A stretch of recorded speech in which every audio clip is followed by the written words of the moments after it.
L'air du temps, votre émission hebdomadaire sur e-radio. Ce dimanche 10 septembre 2023, les thèmes vont porter sur la coalition Benno Bokk Yakaar, la guerre inévitable, la floraison de candidatures, quelle analyse, les coups d'État en Afrique, causes et conséquences. Ce dimanche, Alassane Samba Diop reçoit Doudou Sall, colonel de gendarmerie à la retraite, docteur en sciences de gestion, spécialiste des questions de stratégie et leadership des organisations, et Ibrahima Nouridine Diagne, membre du RASA et l'initiative Mesure. L'air du temps, c'est ce dimanche sur e-radio de 10h à 11h avec Alassane Samba Diop. Dimanche 10 septembre 2023, bienvenue à l'air du temps qui reçoit donc aujourd'hui Doudou Sall. Doudou Sall est une expérience professionnelle très très longue. Il est colonel de gendarmerie à la retraite. Doudou Sall est depuis 2020 cadre de réserve retraité. En juin 2019-2020, il a été conseiller juridique au ministère des Forces armées. Il a été aussi de janvier à juin 2019 inspecteur de la gendarmerie nationale. Septembre 2014, septembre 2015, chef de la composition police des Nations Unies en Guinée-Bissau. Septembre 2014, en même temps chef de la chaîne ressources humaines de l'état-major de la gendarmerie, commandant de 2006 à 2007 de la légion de gendarmerie de Tambacounda. Il est docteur en sciences de gestion, master 2 en sciences de gestion CESAC, master 2 en lettres, maîtrise en portugais à l'université Cheikh Anta Diop Dakar. Il est aussi spécialiste de gestion de sécurité. Nous sommes aussi avec Ibrahima Nouridine Diagne. On ne le présente plus. Lui, il est le fondateur de Gaindé 2000 ici au Sénégal. Vous le connaissez bien. C'est un concepteur digital, builder, en même temps un manager. Il est aussi le membre du réseau alternatif sur l'Afrique RASA et membre de l'initiative Mesure. Merci, monsieur, d'avoir accepté notre invitation. Macky Sall a choisi Amadou Ba pour être le candidat de Benno Bokk Yakaar pour 2024. Ensuite, l'opposition aussi est en train de s'organiser par rapport à cette élection présidentielle. Nous sommes à 5 mois de cette élection. Aujourd'hui, Ibrahima Nouridine Diagne, quelle analyse peut-on faire de ce choix? Merci beaucoup Alassane. D'abord, permettez-moi de saluer vos auditeurs et d'exprimer une fois de plus toute ma solidarité avec le peuple marocain pour la tragédie qu'il a vécue. Tout à fait. Avant-hier, dans la nuit. Alors, le choix du président de la République est un choix sans doute dicté par la cohérence, d'autant plus que M. Amadou Ba, qu'il a choisi, était le numéro 2 de son exécutif. Donc la chose la plus naturelle à laquelle on pouvait s'attendre, c'était que le choix du président soit cohérent avec la position, les positions qu'il a accordées aux différentes personnes autour de lui. La suite, on la connaît. Dans tous les cas, lorsqu'on fait un choix, surtout à la dernière minute, forcément, il y a des défections qui vont se poursuivre. Et ça également, c'est naturel, ce n'est pas une surprise. Donc j'ai envie de dire, ce qui était prévu est arrivé. Donc maintenant, le défi, c'est ce qu'il y a devant. Oui. Doudou Sall, en tant que colonel de gendarmerie de la retraite qui est habitué aux stratégies qu'ils ont mises en place, certains estiment que le temps a été trop long pour le choix du dauphin du président Macky Sall. Ça a pris 9 semaines après la déclaration du président Macky Sall qu'il n'était plus candidat pour la présidentielle de 2024. Comment peut-on analyser ce suspense? Qu'est-ce que ça peut expliquer? Merci Alassane. Je voudrais également saluer mon collaborateur et également exprimer mes sentiments de tristesse et de solidarité à l'endroit du peuple marocain qui est en train de connaître une tragédie qui interpelle le monde entier.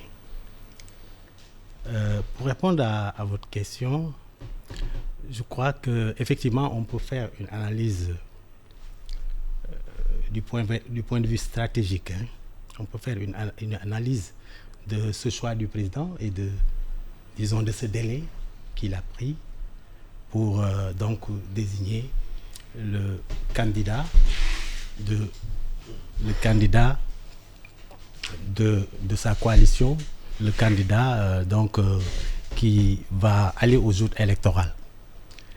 Je crois que en fait la réflexion stratégique est nécessaire pour de tels choix. C'est des choix qui engagent un parti, une coalition, mais c'est des choix qui engagent un pays, parce que le parti au pouvoir, quand il est impacté, effectivement, c'est tout le pays qui est impacté. De ce point de vue, ce recul, pour moi, était nécessaire. Je crois qu'également, cette problématique du choix de son successeur, c'est aussi la problématique des dauphinats dans les pays africains. Effectivement, c'est un phénomène que l'on connaît.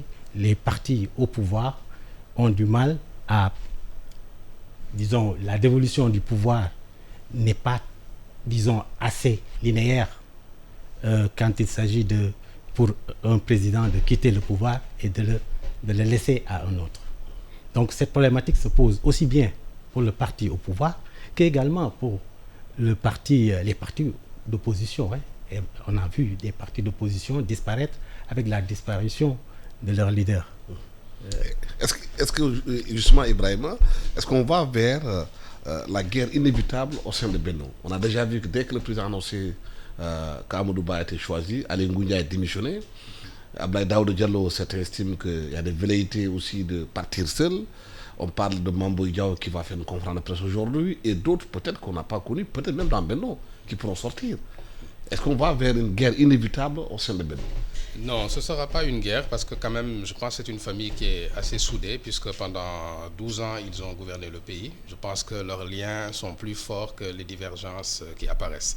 En revanche, c'est tout à fait normal que des personnes qui ont fait la bataille de 2012, parce que c'est en fait la ligne de démarcation en termes de légitimité, c'est 2012.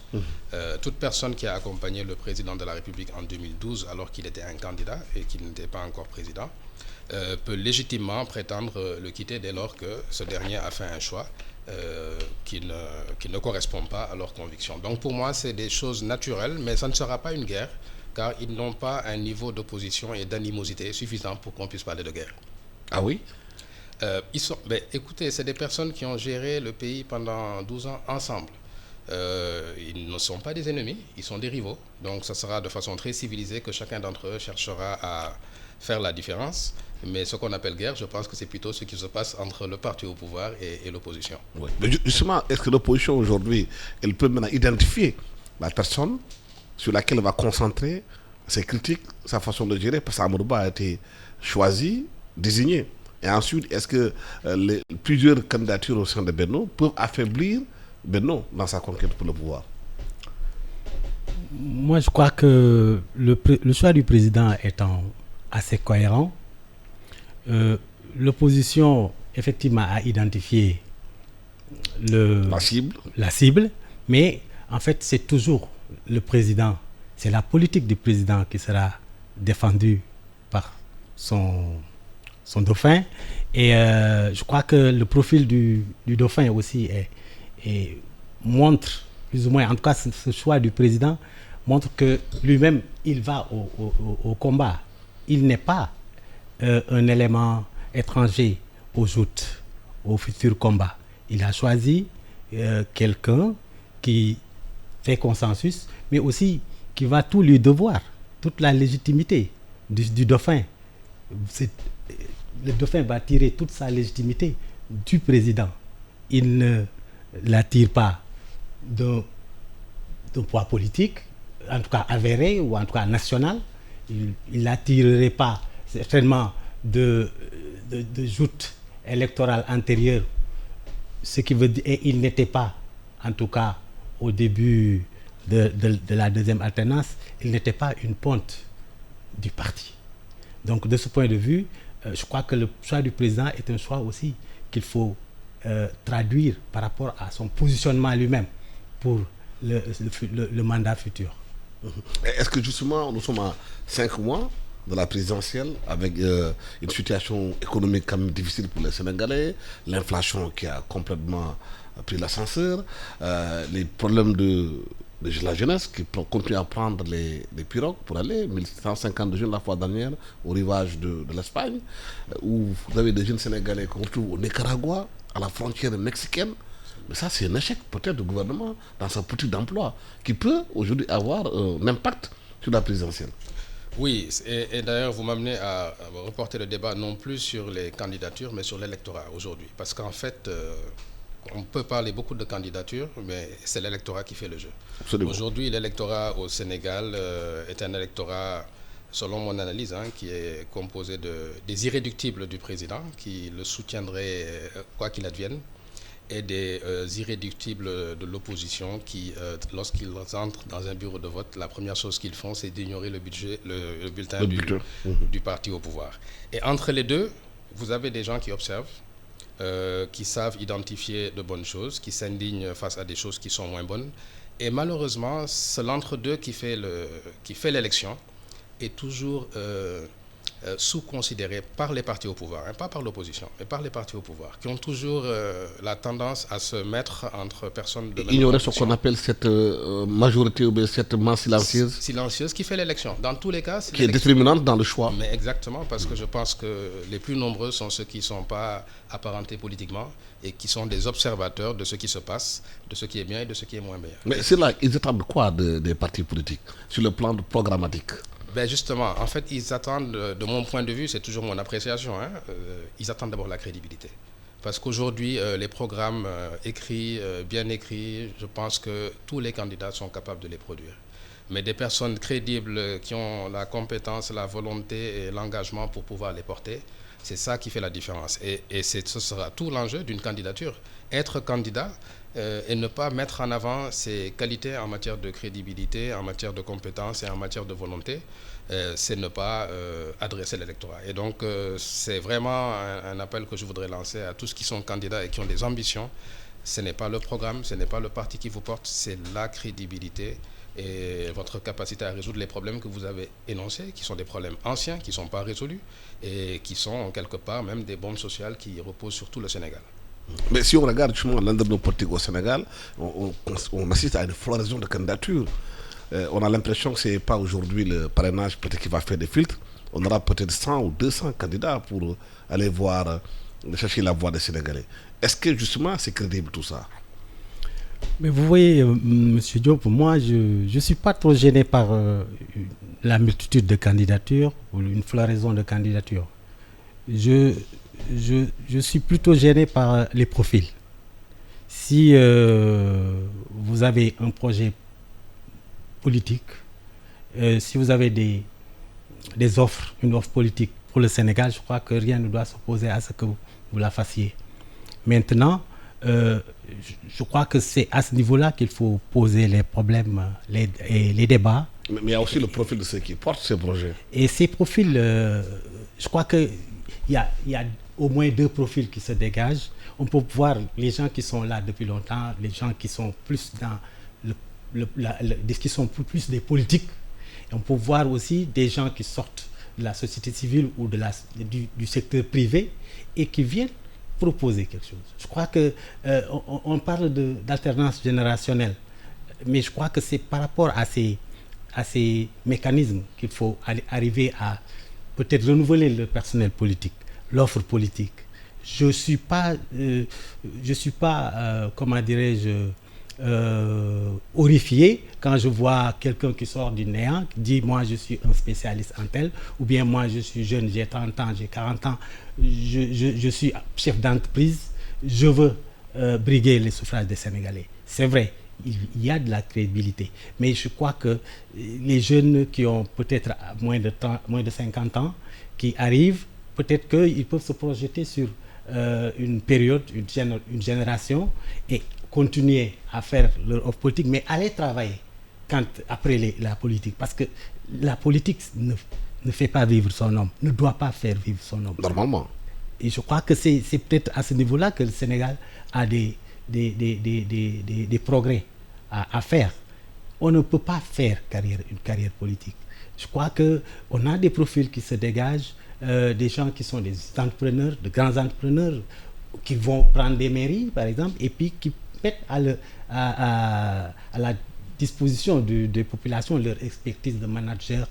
Et ces profils-là, moi, m'intéressent particulièrement, mais je reste un peu sur ma faim quand je vois les gens venir faire des slogans, dire moi je vais transformer le Sénégal en 2 ans, moi je vais faire telle chose, et on reste dans le créneau des slogans. Je crois qu'on doit aller vers les débats, parce que le problème de l'immigration clandestine dont vous avez parlé, c'est des problèmes, disons, structurels. Aucun régime ne peut... Je crois qu'on n'a pas besoin de messie. Quelqu'un ne peut pas venir nous résoudre ces problèmes. Il faut des mécanismes, il faut du temps, il faut une génération. Et de ce point de vue, ceux qui critiquent le régime actuel par rapport à ça, ils sont dans le constat, mais ils ne sont généralement pas dans les solutions. Parce que les solutions, c'est, je crois, sur une ou plusieurs générations. Voilà peut-être moi ce qui me... je suis, disons, enchanté de voir beaucoup de candidatures, mais certaines candidatures m'intéressent plus que d'autres. Je vois aussi des candidatures très sérieuses qui ne font pas de projet, qui ne disent pas voilà ce que je veux pour le Sénégal, mais qui disent tout simplement bon, moi je ne peux pas, peut-être je suis dans le landerneau politique depuis 20 ans, depuis 30 ans, tant que je serai en bonne santé, je ne me vois pas ne pas être candidat. Je crois que ça aussi, ces gens-là pourraient aussi venir dire sur les 30 ans, voilà ce que j'ai apporté, et sur les prochaines, ce que moi je vous demande, enfin la confiance que je vous demande de m'accorder, je l'utiliserai pour telle chose. Et je crois que ça va peut-être nous faire évoluer et faire renouveler l'offre politique au Sénégal. Oui, mais on assiste aujourd'hui, comme je disais, à l'inflation de candidature, mais il y a aussi un phénomène qui est inédit peut-être au Sénégal. C'est la première fois qu'un président sortant n'est pas candidat. Et c'est une élection qui peut être très ouverte. Et n'importe qui peut être élu au Sénégal aujourd'hui. Exactement. Vous avez en fait posé le bon problème. Pourquoi on a une floraison de candidatures? C'est le fait que le président en exercice ne se soit pas représenté. Et quelque part, le temps qu'il a pris, 9 semaines, a été un temps qui permettait à tous qui ont voulu faire leur candidature sans pour autant avoir une posture de défiance vis-à-vis du président de le faire. Donc c'est vrai que c'est très ouvert. Alors je partage avec M. Sall qu'il est important que ces candidatures non politiques soient considérées, parce que pour l'instant on est au stade de déclaration des candidatures, et ça montre au moins que le Sénégal intéresse beaucoup de gens et que ce n'est pas une matière destinée uniquement aux acteurs politiques. Maintenant, dans la mise en œuvre, on verra bien avec tous les filtres qui ont été mis que ce sera plus dur à l'arrivée. Mais je pense que ce serait bien que les médias comme les vôtres permettent aux Sénégalais de découvrir ces candidats qui sont pour la plupart connus dans leur localité ou dans leur cercle, mais qui ne sont pas connus sur le plan national. Et vous pourriez les aider avec des débats que vous pourriez organiser. Parce qu'on a besoin également aujourd'hui, je pense, de révéler... Parce qu'il y a des hommes d'affaires qui commencent à se signaler pour dire qu'ils sont candidats. Exactement. Il a bien dit, il y a des hommes d'affaires, des personnes de la société civile. Ça veut dire que, pour moi, c'est un bon marqueur. Ça veut dire que la gestion du pays n'est pas l'intérêt exclusif des acteurs politiques. Maintenant, ces gens, malheureusement, comme ils ne sont pas acteurs politiques, ils sont moins connus. Mais est-ce qu'aussi la découverte de gaz et de pétrole n'a pas poussé certains à vouloir aussi diriger le pays? Non, je ne pense pas. Pour moi, c'est une fiction de dire que pétrole, gaz, diriger un pays pétrolier et gazé. Ça ne change rien. Le Sénégal, il sera ce qu'il est avec ou sans pétrole. Et je ne vois pas aujourd'hui qu'est-ce que le pétrole et le gaz peuvent apporter de plus que l'imagination et la volonté de ceux qui dirigent le pays. Donc ce n'est pas des patins à roulettes qui vont permettre à n'importe qui de diriger très facilement le pays. Non, c'est vraiment un élément tout à fait accessoire de mon point de vue. Et ce qui est important, c'est la crédibilité et la capacité à diriger un pays qui ne sera bientôt plus de 17 millions d'habitants, mais bien plus, avec des jeunes qui n'ont pas d'emploi. Et ça, ce n'est pas des déclarations, c'est de l'action qu'il faut. Je rappelle que vous suivez l'air du temps, que ce soit Ibrahim Nour Eddine Diagne, qui est un transformateur, qui est le concepteur de Gaïndé 2000, et surtout Mahamadou Raza, de Réseau Alternatif sur l'Afrique, et Doudou Sall, qui est colonel de gendarmerie à la retraite. M. Sall, ces candidatures aujourd'hui, que doivent attendre les Sénégalais de ces personnes qui veulent diriger le pays? Est-ce que vous pensez que pour la première fois peut-être au Sénégal, qu'on va aller au fond des choses, réclamer des débats, des programmes en profondeur et convaincre les Sénégalais? Moi, je crois qu'effectivement, c'est l'ancien système qui va continuer. Il faut surtout faire une offre politique, se démarquer de ce qui se fait ou l'approuver, hein, parce que quelque part, je crois que c'est le propre du jeu politique, mais que ce soit quand même assez, disons, qu'il y ait que ce soit un débat civilisé, que ce soit vraiment des Sénégalais qui aiment leur pays, qui viennent débattre, pour faire des propositions. Mais je crois que il y a quand même un point sur lequel les candidats devraient vraiment se prononcer, ou en tout cas les électeurs ou l'opinion devrait les amener à se prononcer. C'est quelle forme de gouvernance on veut. Est-ce que les richesses pétrolières, gazières qu'on annonce, est-ce que elles devront être gérées comme dans certains pays africains? Est-ce que toutes les initiatives de transparence qui ont été prises, est-ce qu'il faut les renforcer? Est-ce qu'elles sont suffisantes? Quel pouvoir devrait avoir ce président-là? On est en train de décrier la concentration du pouvoir hérité de la Ve République. Donc, un pouvoir qui favorise peut-être la caporalisation des institutions, l'affaiblissement des institutions, l'hypertrophie de la présidence. C'est des thématiques qui ont été déjà abordées. Je crois que les assises et la commission de réforme des institutions ont toutes essayé de se prononcer. Mais après, on s'est rendu compte que quelque part, on revient toujours à la case départ. Et je crois que c'est des questions essentielles. Toutes les crises que l'on a traversées et qu'on continue de traverser sont effectivement, à mon sens, liées à comment on veut. C'est davantage pour moi un problème, disons, d'organisation, un problème de gouvernance, qu'un problème de pauvreté structurelle. Mais qu'est-ce qui explique justement ces difficultés d'organisation dans le pays? Qu'est-ce qui explique aujourd'hui que certaines institutions sont très faibles au Sénégal, que tous les documents qui ont été faits pour faire avancer le pays se retrouvent dans les tiroirs? Est-ce que c'est là-bas que se pose la question de la crédibilité du candidat, la volonté de la personne qui dirige le pays à changer les donnes? Oui, c'est une question importante parce que, bon, on est observateur. Hein, on s'est rendu compte que depuis 2000, donc l'élection du président Abdoulaye Wade, à qui je souhaite une longue vie et une santé de fer, on a commencé à banaliser l'État en pensant que les hommes étaient plus forts que les institutions. Et c'est à ce moment-là que le mouvement est né de marginaliser quelque part le fonctionnaire, j'utilise peut-être un mot excessif, et de gratifier l'acteur politique. Et ça s'est prolongé et même, j'allais dire, amplifié, puisque aujourd'hui, nous avons une totale politisation de l'État. Et c'est le revers maintenant. Quand vous politisez l'État, si un acteur politique à qui vous donnez un mandat pour résoudre un problème national, vous lui dites, monsieur, je vous demande de me régler le problème de l'emploi. Et en même temps, il est maire de sa localité et vous lui demandez de gagner sa localité. Qu'est-ce qu'il fait? Il prend l'instrument que vous lui avez donné pour résoudre les problèmes de l'emploi pour gagner sa localité. Donc c'est là où il y a l'incohérence et c'est vraiment épuisant parce que, comme vous le dites, des sujets comme l'emploi, c'est des sujets très importants. La stabilité d'un pays, c'est d'abord des jeunes stables qui ont un revenu. Et chaque fois qu'on a les bons outils et les bons instruments pour pouvoir résoudre les problèmes durablement, dans le casting, on se trompe. Non pas que les personnes choisies ne sont pas compétentes, elles le sont, mais que l'exigence qui est attendue de ces personnes, ce n'est pas de résoudre le problème, mais c'est de gagner leur localité. Donc voilà le problème du Sénégal actuellement.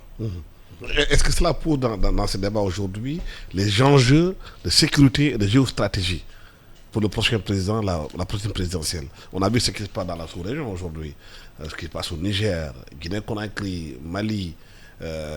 Pratiquement, on a l'impression qu'aujourd'hui, avec le départ des militaires français, les coups d'État qui ont eu lieu, où les forces spéciales prennent le pouvoir, que l'arrière-pays est délaissé, qu'il y a la montée du djihadisme aujourd'hui au Mali, en Tombouctou, entre autres. Le Sénégal, dans ces situations-là, quels sont les enjeux de sécurité géostratégique?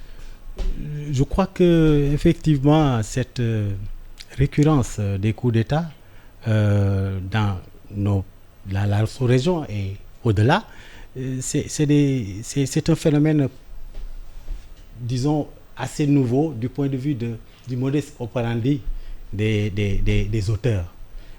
On s'est retrouvé effectivement avec des gardes présidentielles, disons, assez puissantes, ou des forces spéciales assez puissantes, assez autonomes de l'armée ou des armées, et dépendant davantage du politique, qui se sont retournés contre les gens qui les ont créés, quoi.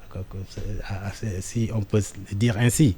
C'est le cas au Niger, c'est le cas au Gabon, il y a quelques semaines, c'était le cas en Guinée, c'est même au Mali. Donc, véritablement, on ne peut pas faire l'économie de, disons, revoir l'organisation de la sécurité autour du président. De par le passé, les fondateurs, les pères fondateurs ont toujours, ou en tout cas ont tenté, mais souvent, après, quand ils se sont assurés que leur sécurité était prise en charge, ils considéraient que l'État était protégé. C'est pourquoi on voit ces faiblesses dans les périphéries. Vous voyez des pays qui sont à leurs frontières très affaiblis, et le phénomène terroriste est venu et a mis en exergue cette défaillance sécuritaire. Et c'était, disons, c'est le contexte maintenant qui pousse à changer l'approche de l'organisation de la sécurité. De ce point de vue, effectivement, le prochain candidat, je peux dire qu'il y a des acquis, qu'il va trouver des acquis, mais il y a aussi une attention particulière à accorder à ce phénomène, et véritablement à renforcer les acquis qu'il a trouvés sur place, et également à regardant en tout cas autour de, parce que on fait son histoire, mais on ne fait pas sa géographie. Quand on est entouré par des pays instables, forcément, on doit aussi prendre en compte cet aspect. Oui, et ces enjeux justement géostratégiques et sécuritaires pour le Sénégal, par rapport à cette prochaine élection qui arrive. Oui, je pense que, fort heureusement, les questions sécuritaires, selon mon appréciation, sont quand même assez bien gérées dans notre pays. Je pense que nous avons des forces de sécurité et de défense qui sont quand même aguerries, et nous avons aussi la chance d'avoir un petit territoire avec des communautés quand même qui sont très bien imprégnées.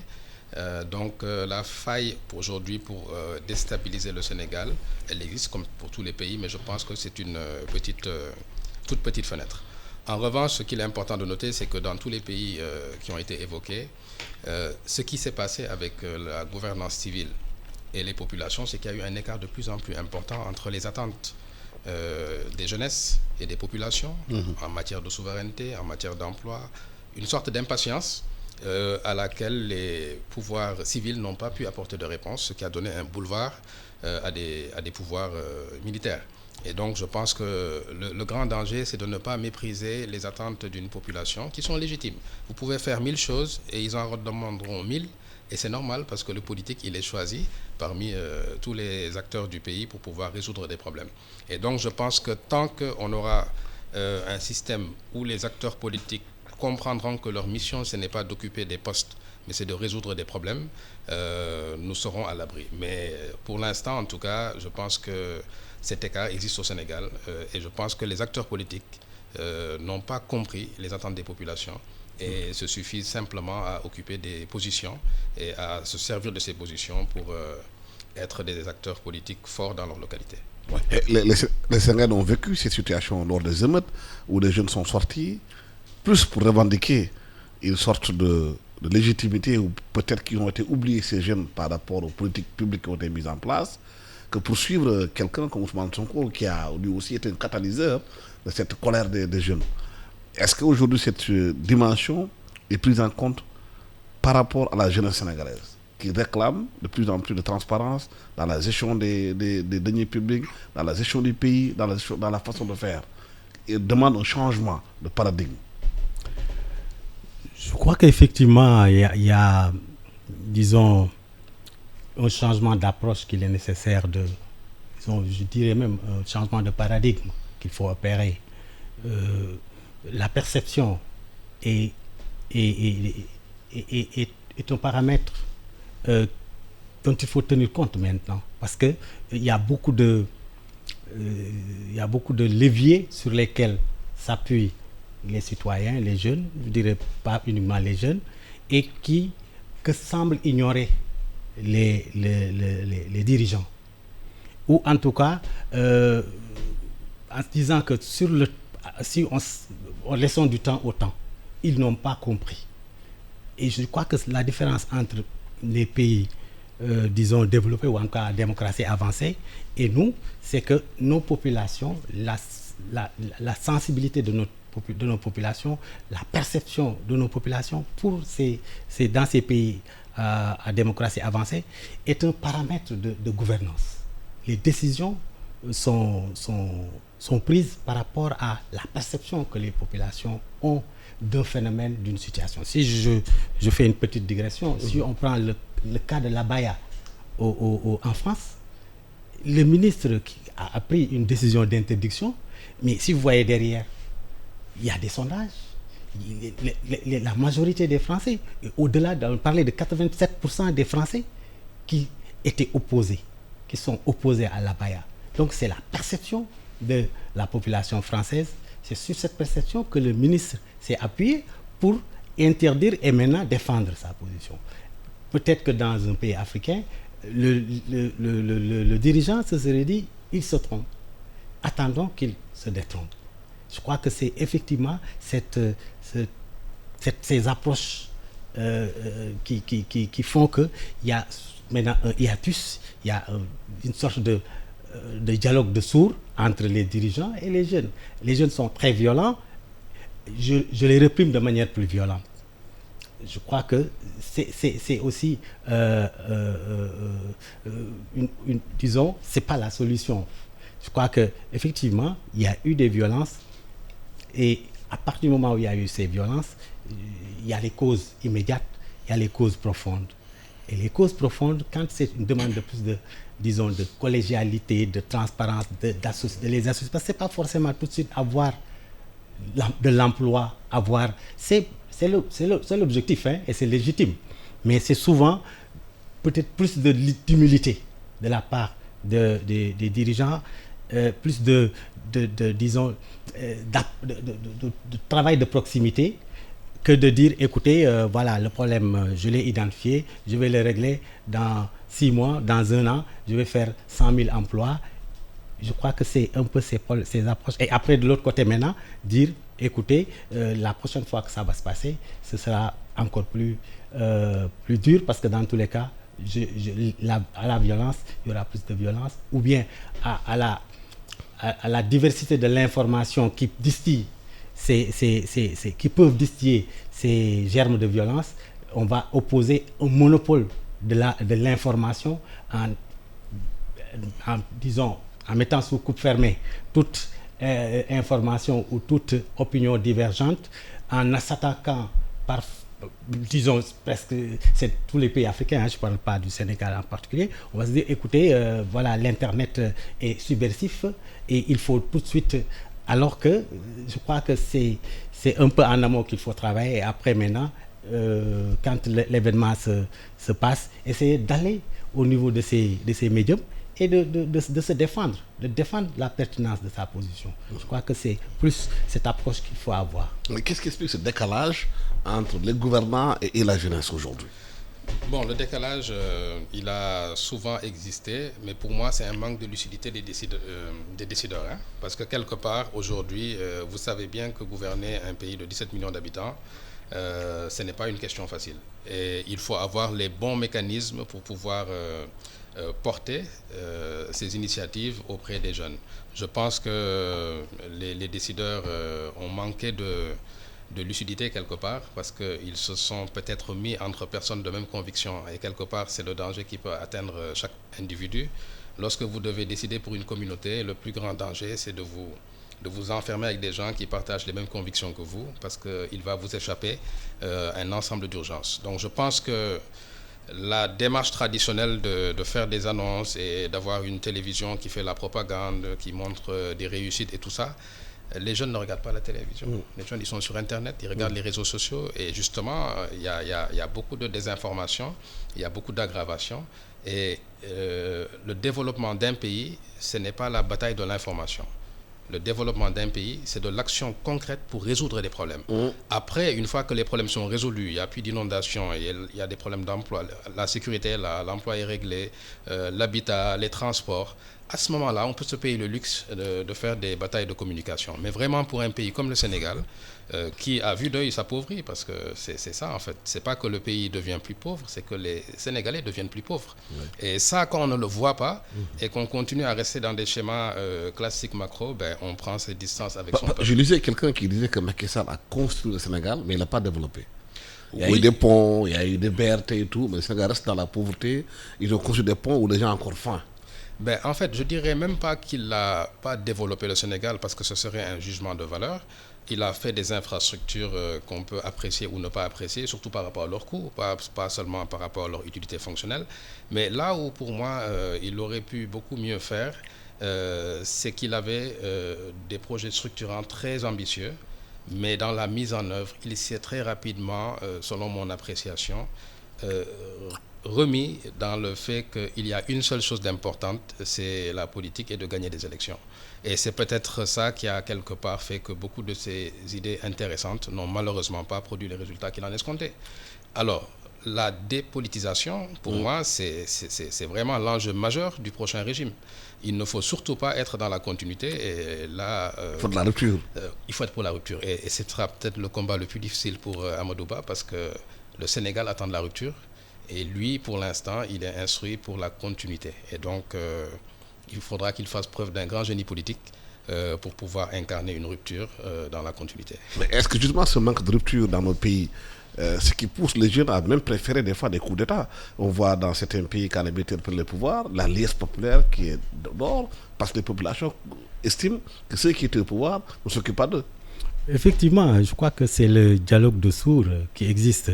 Peut-être même, je dirais que c'est une rupture que les dirigeants ne perçoivent pas. C'est une rupture profonde. Moi, j'estime que les populations ne sont pas pour les coups d'État. Je crois que l'expérience a montré... Elles veulent le mieux-être. Elles veulent le mieux-être. Si elles n'arrivent pas à la trouver pendant 10 ans, quelqu'un qui est là pendant 10 ans ne change pas leur vie, elles estiment que la personne doit partir. Et c'est quand même... Il faut voir un peu leur posture. C'est des postures violentes envers eux-mêmes. Si vous voyez quelqu'un qui dit « Moi, je préfère prendre la pirogue, aller ailleurs, même si je dois mourir en route », c'est quelqu'un qui est désespéré, c'est un révolté. Et celui-là, quand il y a un militaire proche du pouvoir qui a fait 10 ans ou 20 ans avec les gens, qui vient, qui fait un coup d'État, il ne voit pas. Il voit que le mal que l'on fait à l'autre. Parce que sur les 20 ans qu'il a vu le président, il l'a vu comme quelqu'un de privilégié, en tout cas comme un chef qui prend des décisions qui sont approuvées et qui ne le sont pas. En général, le chef est contesté. Et de ce point de vue, la liesse populaire s'explique davantage par cet esprit de révolte, à la limite de défiance. Ce n'est pas une attitude de raison, forcément. Mais on a vu, par exemple, au Burkina Faso, des coups d'État qui ont été contestés et les populations sont sorties.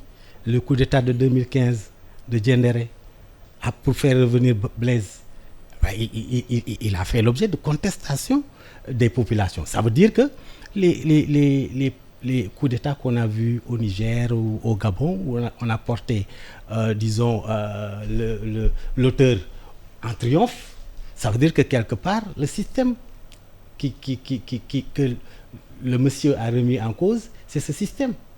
Et peut-être même dans leur naïveté, en portant en triomphe cet auteur, ils reconduisent le même système. Je crois que c'est vraiment une réflexion profonde qu'il faut engager pour vraiment, et je crois que les prochains candidats devraient aussi véritablement, disons, avoir cette approche de rupture, essayer de voir comment les gens, vraiment, moi je dirais toujours, du fait d'une concentration de pouvoir exacerbée, favorisée par les constitutions dont on a hérité de l'époque coloniale, c'est un peu comment faire pour avoir une gouvernance plus humble, plus équilibrée, essayant de... Par exemple, M. Nour a parlé de la politisation de l'Assemblée, de l'administration. Je crois que dans un système équilibré, le président ne doit pas avoir ce pouvoir. Il ne faut pas... On le constate comme si c'est une fatalité. Je crois que c'est le président qui ne doit pas avoir cette possibilité. Parce que le président aussi, c'est un être, disons, rationnel. Quand il se dit que moi, je vais aux élections dans 5 ans, je dois avoir le maximum. Et le système qui est en place, c'est un système de récompense par des positions.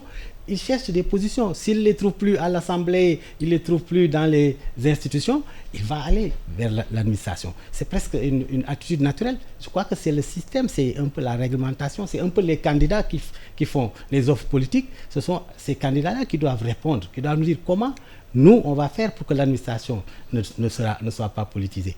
Désaccoupler le politique de l'administration, ça nous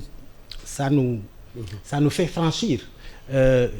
C'est ce que les autres pays ont fait, hein. Vraiment, ça nous fait franchir un bond énorme. On ne pourra plus parler de juge qui est infoaidé, parce que le juge, c'est un fonctionnaire.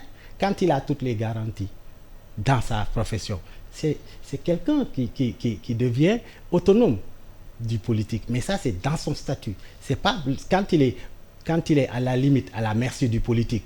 Du point de vue de la mobilité, il peut être enlevé d'ici, nommé aujourd'hui et enlevé dans l'après-midi. C'est la même chose pour les militaires. Quelle que soit votre position, dans ce système, vous êtes dans la précarité. Vous êtes comme le ministre, vous êtes comme le dernier fonctionnaire. Je crois que désaccoupler l'administration de la sphère politique, c'est un chantier. C'est un challenge pour les prochains candidats. Est-ce que l'incapacité justement des gouvernants à satisfaire les populations en concentrant tous les pouvoirs entre leurs mains, en ayant une sorte de clan, c'est pas ça qui pousse les militaires à prendre le pouvoir, en misant sur la colère des populations? Écoutez, les vagues de coups d'État que nous avons connues dans les années 60-70, c'était des coups d'État coloniaux, j'allais dire. Dans les années 90, avec les conférences nationales, c'était quand même des coups d'État endogènes. Aujourd'hui, pour moi, le phénomène qu'on observe au Sahel est quand même très lié à l'enjeu sécuritaire. Parce qu'aussi, vous savez, quand il y a un front, l'armée est en action. Elle est aussi très épidermique. Hein. Bon, donc, moi, je considère que c'est l'amélioration de la gouvernance des pays, et notamment ceux du Sahel qui sont plus exposés que nous, et la prise en compte des besoins. Il faut des observatoires aujourd'hui. Il faut qu'on puisse savoir combien d'argent on a mis dans l'emploi et combien d'emplois on a réellement créé. Il ne faut pas juste qu'il y ait des déclarations, des rapports, un reportage. Et tant que nous n'aurons pas cette lisibilité sur l'argent public, d'abord, comment il est investi, quels sont les résultats qui ont été obtenus, on aura ce décalage-là. Cet exercice-là, tout régime... Tu auras toujours le soupçon. Toujours le soupçon. Il faut qu'il y ait une corruption derrière, que les gens s'enrichissent sur le dos des populations. Aux États-Unis, vous avez les statistiques sur le commerce extérieur, sur l'emploi. Ça ne dépend pas de celui qui gouverne. C'est vraiment quelque chose qui est là. Et au contraire, celui qui gouverne lui-même, il attend les résultats, comme tout le monde, pour savoir est-ce qu'il a bien travaillé ou pas. Ici, au Sénégal, il n'y a pas de mesure de l'action publique. C'est un peu la démarche propagande. Des fois même, ça me frustre un peu qu'on nous traite comme dans les années 60, lorsque je vois la démarche de propagande. On infantilise en fait le peuple en passant sur des effets de communication, en disant qu'un problème est résolu. Ça ne fait pas sens. Il faut vraiment s'investir et résoudre les problèmes et non plus s'en tenir à des communications. Oui, parce qu'on avait promis au Sénégalais des sanctions par rapport à la gestion des fonds Covid. Jusqu'à présent, rien du tout. On a l'impression que le dossier est enterré. Absolument. On passe à autre chose. On mise sur l'oubli et on mise sur le prochain événement qui va mobiliser les attentions, alors qu'il y a tellement de choses à solder. Et ça, c'est dommage parce qu'on se dit que le peuple sénégalais, il est impatient. Moi, je suis très sensible à la question des jeunes et je trouve que des pirogues qui s'en vont avec des jeunes qui n'ont plus d'espoir Peut-être je suis l'un des rares à le ressentir, mais je vous assure, moi je le vis comme un chagrin pénible de voir des enfants du Sénégal se mettre dans des pirogues et se noyer dans la Méditerranée. C'est pour moi scandaleux. Ne serait-ce que ça suffit pour déterminer comment est-ce qu'un acteur politique, un dirigeant doit se mobiliser pour résoudre les problèmes. Et l'impression qu'on a, c'est que justement le gouvernement constate comme les Sénégalais ce qui se passe en disant oui, les jeunes partent, mais ils n'ont pas de solution. Ils ne proposent rien par rapport à cela. On a l'impression qu'ils ont été élus pour concerter avec nous leur incapacité de faire grand-chose. En fait, c'est terrible ça. C'est un aveu effectivement d'impuissance, mais aussi, c'est comme le dit M. Ndour, c'est la perception de la crise. Les gens s'attaquent aux symptômes et non aux causes profondes. Et c'est notre incapacité à concevoir des programmes de résorption de crise sur des durées qui vont au-delà des mandats. Parce qu'on est assujetti au mandat du président et on est dans le temps politique. Le phénomène migratoire, par exemple, est maintenant devenu, c'est une horreur. Moi, je partage le sentiment de M. Ndour quand il dit que quand des jeunes partent, c'est comme si, pour moi, c'est une remise en cause même existentielle. Comment il y a les pirogues, il y a aussi les jeunes Sénégalais à la frontière mexicaine, au Nicaragua, avec tout le danger qu'il y a dans l'Amazonie. Quand on voit les reportages, on dit de quelqu'un, tu viens d'où? Il dit je viens du Sénégal. Oui. Ça interpelle. Oui. Et c'est des crises qui sont, disons, dont les causes sont profondes. Je crois que ça date de plusieurs dizaines d'années. Et maintenant, aujourd'hui, on est là. Et on reste dans la communication parce qu'on ne peut plus aller plus loin. On reste dans la communication et effectivement, on essaie de montrer que c'est une chose normale. C'est même, parfois même, les autorités, disons, banalisent. Envoient des vœux de compassion. Et peut-être et présentent des condoléances à longueur de journée. Et on sent que c'est l'impuissance.